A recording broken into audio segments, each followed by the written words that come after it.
Perkenalkan, kami dari Universitas Pembangunan Jaya, kelompok 4 mata kuliah Kota Psikologi dalam Kehidupan Sehari-hari. Kami menarik tema The Self sebagai gambaran konsep diri yang ada di diri setiap individu.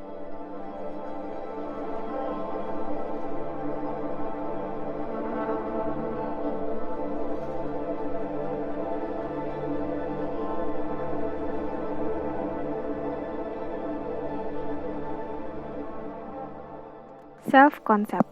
Self-concept adalah keyakinan individu tentang diri mereka sendiri tidak ditetapkan secara konkret, tetapi juga tidak mudah diubah. Orang-orang sangat termotivasi untuk mempertahankan pandangan diri yang konsisten sepanjang waktu dan situasi. Self-concept menurut para ahli. Marcus and Cross berpendapat bahwa konsep diri adalah kumpulan keyakinan yang terorganisir tentang diri. Konsep diri mencakup keyakinan Anda tentang kepribadian Anda. Menurut Stitch and Brook, hal-hal itu daripada yang terlintas dalam pikiran ketika Anda memikirkan diri sendiri. Menurut Forges and Williams, dan apa yang Anda yakini benar tentang diri Anda sendiri.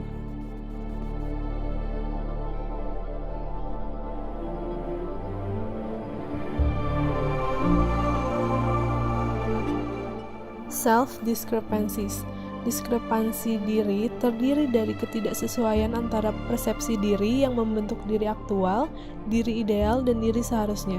Perbedaan diri ini dapat diukur dan memiliki konsekuensi terhadap cara orang berpikir, merasa, dan bertindak.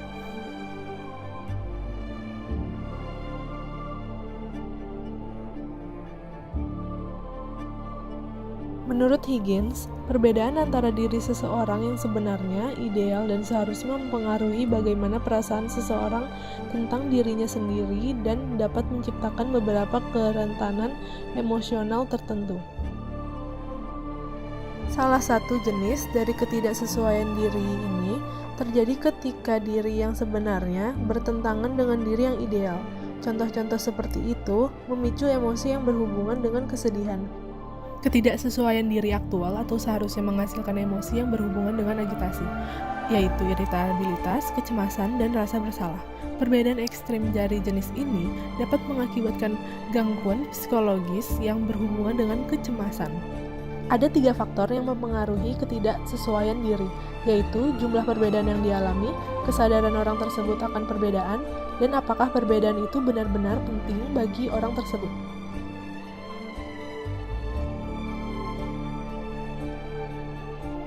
Cara mengatasi ketidaksesuaian diri. Anda dapat melakukannya dengan menghindari situasi yang meningkatkan kesadaran diri Anda jika Anda tidak ingin merasa malu. Seperti jika berat badan Anda mengganggu Anda dapat menghindari timbangan.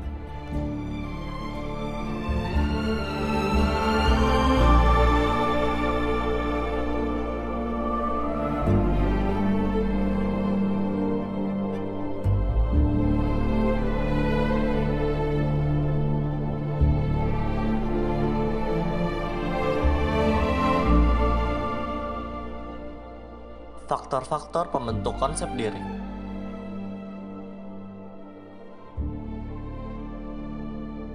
Yang pertama, ada umpan balik dari orang lain. Baumancer dan Twenge mengatakan konsep diri dibentuk secara signifikan oleh umpan balik yang mereka dapatkan dari orang-orang penting dalam hidup mereka. Lalu ada juga Tice dan Wallace yang mengatakan individu tidak melihat diri mereka persis seperti yang dilihat orang lain, tetapi lebih seperti mereka percaya orang lain melihat mereka. Dengan demikian, umpan balik dari orang lain biasanya memperkuat pandangan diri orang tersebut. Faktor kedua yaitu pengamatan sendiri. Individu mulai mengamati perilaku mereka sendiri dan menarik kesimpulan tentang diri mereka sendiri di awal kehidupan.